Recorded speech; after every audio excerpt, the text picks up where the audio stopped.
Hi guys, வணக்கம். இது உங்களுக்கு சிம்பா. இன்றைக்கி என்ன பார்க்க போகிறோம்னா, ஒரு விருப்பத்தானமான 1v1 தான் பார்க்க போகிறோம். அதை நம்ம ஃபாலோவர்ஸ் கூட. தலைவர் ஐடி பேர் பார்த்தீங்கன்னா பிளாஸ்ட் கிங்னு வச்சுக்கிறாரு. அடி பார்த்து கூட அதேமாரி பிளாஸ்ட் ஆகுதுங்க. நான் ஒரு ரவுண்டு தான் வச்சுருப்பேன், அதுக்குள்ளே பார்த்தா 4 ரவுண்டு எடுத்து போடுவார். சரி விடக்கூடாதுன்னு வெட்டு துரத்தி அடிச்சிருப்போம். இதே வயசில் நம்ம வீடியோ போடலாமா, இல்லை நம்ம பழைய வயசில் ஏஐ வயசில் வீடியோ போடலாமான்னு கொஞ்சம் கமெண்ட்டில் சொல்லுங்கள் கைஸ். சரி வாங்க வீடியோவில் போயிடலாம். தலையும் பார்த்தா அதுக்குள்ளே 5 ரவுண்டு அடிச்சிருவார். சரி இந்த இடத்துல பாருங்கள், எகிரி திரும்பி ஒரு கோல் அடிச்சு திரும்பி ஒரு அடிட்டு போய் தலையை மாட்டிப்பான், விழுந்துருவார். அவ்வளோதான். இந்த இடத்துல ரவுண்டு முடிச்சுட்டு இந்த இடத்துல ரவுண்ட் அப் பண்ணிட்டு உட்காந்து இருப்பார். சரி கிட்ட போனால் போகும்போது அது வெளியே வந்துடுவார்.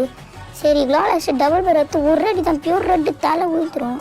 சரி வாங்க திரும்பி அடுத்த ரவுண்டு போனால் தலை திரும்பி ரவுண்ட் பண்ணிக்கிறேன். ஏன் ப்ரோ ரவுண்ட் அவுட் பண்ணுறேன். சரி இந்த வீடியோ பார்த்தா ஒரு ஃபாலோவும் ஒரு லைக்கும் இதே மாதிரி நீங்களே கூட நினச்சின்னா கமெண்ட்டில் ஒரு எஃப்எஃப் டைப் பண்ணுங்க கைஸ். நான் உங்க கூட விளாட்றேன். சரி வாங்க வீடியோ போடலாம். இந்த இடத்துல அதே மாதிரி தான் வண்டி பின்னாடி கரெக்டாக போவார். எகிரி போய் ஒரு ரெடி அடிப்பேன், தலையிலே அடி. லாஸ்ட் ரவுண்டு, இந்த ரவுண்டு வின் பண்ணால் நம்ம வின் ஆகிடலாம்.